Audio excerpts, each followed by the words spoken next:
اعوذ باللہ من الشیطان الرجیم، بسم اللہ الرحمن الرحیم۔ السلام علیکم ناظرین، آپ میرا یوٹیوب چینل دیکھ رہے ہیں، بہت بہت شکریہ وہ تمام لوگ جو مجھے دیکھ رہے ہیں۔ بات کرتے ہیں آج رات کے پی ٹی آئی کے کراچی کے جلسے کے حوالے سے کہ عمران خان کا رات کا جلسہ جو ہوا اس میں انہوں نے جو باتیں کی اور جس سے بالکل محتاط انداز سے سب کچھ واضح کیا، یہ بہت اچھی بات تھی۔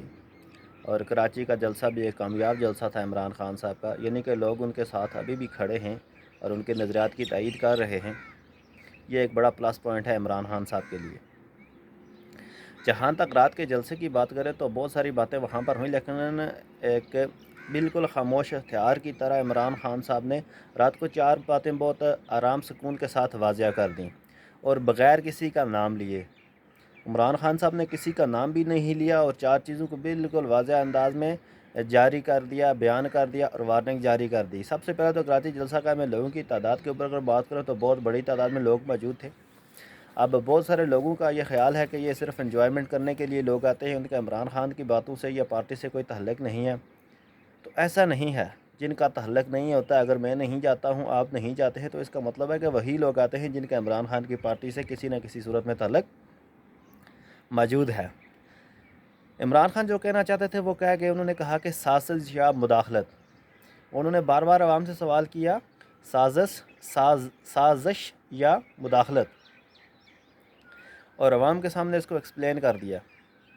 یا تو D G I S P R کو سامنے آ کے یہ بات کرنی ہی نہیں چاہیے تھی کہ سازش تھی یا نہیں، مداخلت تھی یا نہیں۔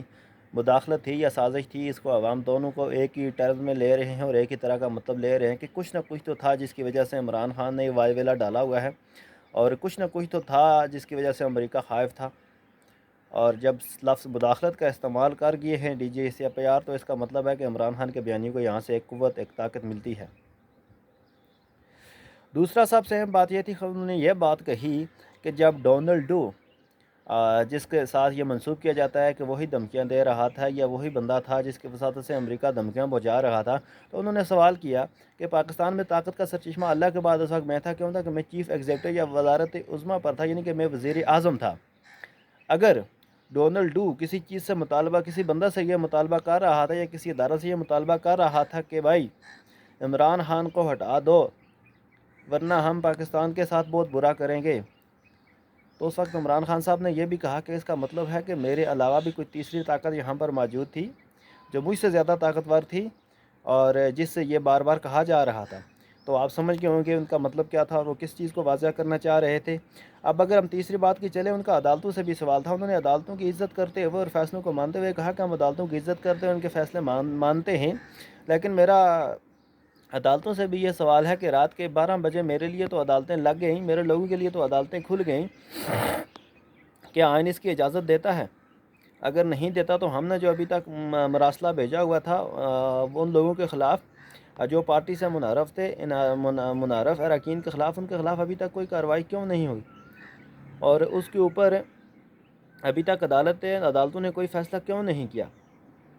تو عدالتوں کو بھی انہوں نے بالکل ایک خاموشی کے ساتھ ان کے بھی جو سرد رویہ تھا اس کو بھی واضح کر دیا۔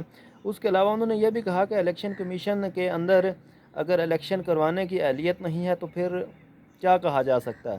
الیکشن کمیشن جو پاکستان کا ایک معتبر ادارہ، اور اس کو بنایا اسی لیے گیا ہے کہ تاکہ وہ ملک کے اندر وقت پر اور الیکشن کروا سکے۔ تو اگر وہ یہ کہہ سکتے ہیں کہ 7 سے 8 مہینے تک الیکشن کروانے کی پوزیشن میں نہیں ہے، تو پھر ایسے ادارے کی ضرورت کیا ہے جو اپنا کام وقت پہ کر ہی نہیں سکتا؟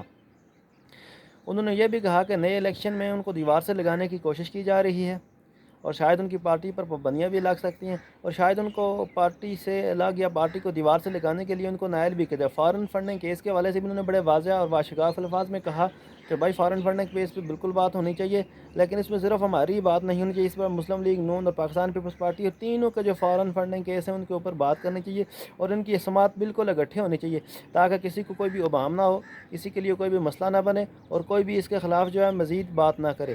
تو اس طرح عمران خان کے ایک کامیاب جلسے کے بعد کراچی سے اختتام پذیر ہوا، اگلا ان کا پڑاؤ لاہور میں ہوگا۔ تو امید کرتا ہوں میری یہ ویڈیو، یہ ویلاگ آپ کو پسند آیا ہوگا۔ کائنڈلی ریکویسٹ کی جا رہی ہے آپ سے کہ میرے یوٹیوب چینل کو ضرور سبسکرائب کریں۔ آپ لوگوں کا بہت بہت شکریہ۔ اللہ حافظ۔